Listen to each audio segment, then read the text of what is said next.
G'day guys, I'm Simon Kruger, the Communications Officer at the West Midlands Group. Today I'm going to run you through how to access and use the Terria-Cube website to check on bare ground cover in your property. So the first thing we're going to do is jump onto your preferred search engine. I'm going to use Google because most people do. And you want to type in Terria-Cube. So that's Terria-Cube. Now press enter on that and it's going to give us a couple options at the top here. We've got, did you mean Terraria-Cube, which is not what we meant. We meant Terria-Cube. And then there's two options here. The first one, you've got about Terria map Terria-Cube, and you've got simply Terria map. The easiest point from here is to just left click on the Terria map option and it's going to bring us straight to the page that we want. So there we go, Terria map. Now it's loading the globe for us.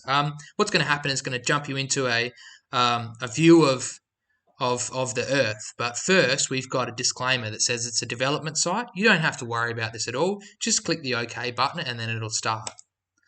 So there it is, the map of the Earth. Now, anyone that's used other satellite imagery software such as Google Earth or the like might be familiar with this. But what I'm going to do is just teach you how to simply get through it and get to the bare ground cover, which is what we're going to be using it for. So, as you can see, we've got a navigation bar on this side, and we've also got a navigation bar on this side with a few options around here. As we go through it, I'll let you know how to use them. But for this point in time, we're just going to search for our property. So for this example, I'm left clicking over here, search for locations, and I'm going to use my property, which is 105 Badgingarra Road, Dandaragan.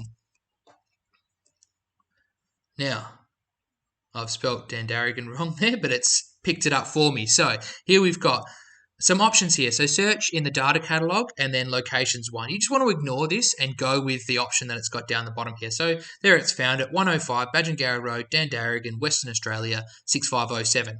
Now, this is an easy way to go about it if you have your property address. That's very simple. If you don't have that or want to be more specific and you've got GPS coordinates, this also works perfectly with GPS coordinates. So in the same way that you've put this in, you just put your GPS coordinates in the top there and it should appear at the bottom here. And again, you want to left click on that once you've selected the right property, and what's going to happen is the map's going to zoom down and it's going to spot your property. So I've left clicked on that and there we go. We've zoomed right down onto 105 Badgingarra Road. It's quite a small property, as you can see. Yours are probably a lot larger that you're looking at.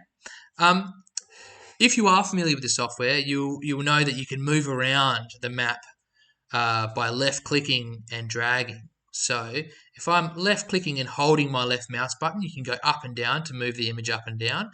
And you can also go left and right to move it left and right. So if you have an idea where something is visually, you can kind of search for it that way, or you can input your location at the top and go there. Say, for example, I wanted to find somewhere just down the road. I can just drag it down and follow Badgingarra Road and say, okay, I want to look at this property now. Otherwise, you just use the search, and that's the easiest way to go about it. Now, we can also zoom in and zoom out. So either you can use the navigation here on this side, so you can press plus to zoom in or press minus to zoom out, as you can see there. Or you can scroll your mouse button, which I find it easier, the mouse scroll, is to go in and out on a property. So if you want a more overall view, you can go a little bit further out, let it load up, find it from there. Or if you want to get a little bit closer, then zoom straight back in. Okay, so the next step we want to do is to get that layover to come over the top. At the moment, we've just got the satellite image. We know where we are. Now we need to get that layover happening. So what we want to do is select the Explore Map Data button, which is just over here on the left-hand side in the navigation. So I'm going to left-click on that, and a pop-up window is going to come up, and I'm going to have a few options here. For this video, we're just going to be looking for the bare ground cover. So we want to go DEA Development, and left-click on that. We have a few options. We're going to go for Land and Vegetation, left-click on that. Few options again. We're going to go for DEA fractional cover. Left click on that. And this is it, the last two options. Now, what we want out of these two is the DEA fractional cover Landsat, which is the one at the top. I'm going to left click on that again. And on the right hand side of the panel here, we're going to see a little bit of information about that map and that overlay. Feel free to read through that, but the only thing you really need to do is make sure that you add it to the map. So we're going to go left click on Add to Map, and that pop-up's going to disappear completely. Now, we know that we've got the right map on, even though we can't see anything, because just over here in the navigation, you'll see that the DEA fractional cover Landsat has appeared.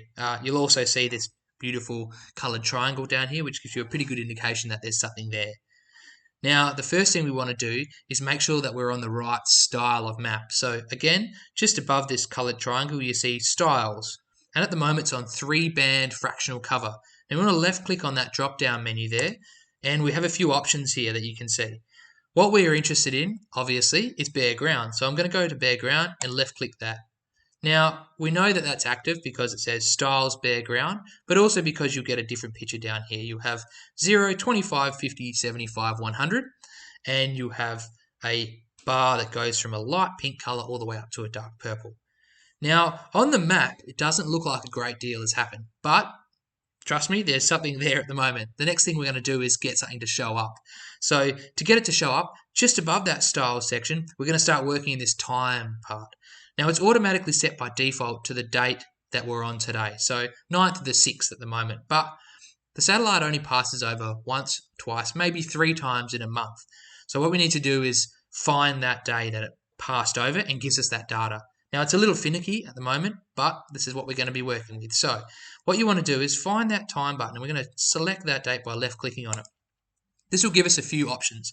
First of all, we want to select a century, so 2000, and then select a year, and obviously it's 2022. Now you can get up and down there by either using that scroll or by scrolling your mouse scroller again. We're going to choose 2022 because that's the year, and we're in June at the moment, but I find it the easiest thing to do is to select the month beforehand to find that data first. So what I'm going to do is select May.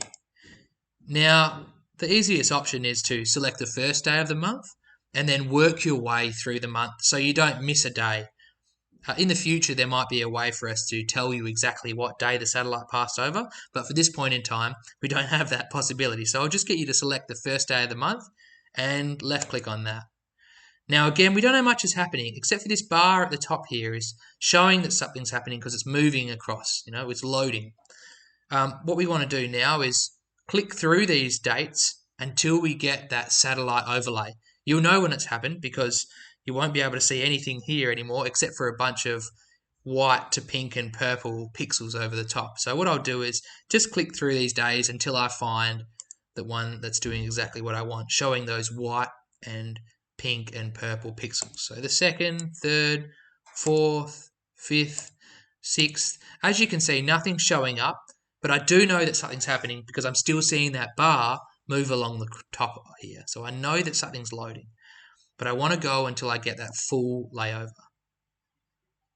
So all the way 9th, 10th, 11th, still nothing, 12th, 13th, 14th, and there we go. See, the 15th, you can see straight away that something's come over the top there. If I go back to the 14th, you'll see there's nothing there, no data. Straight back to the 15th again, there's definitely something there. Now, the issue we've got is that all you can see is those colors. You can't see anything underneath. So the next thing we want to do is to drop down the opacity of that bare ground overlay. So just above that time section we've been working in, there's the opacity section just here.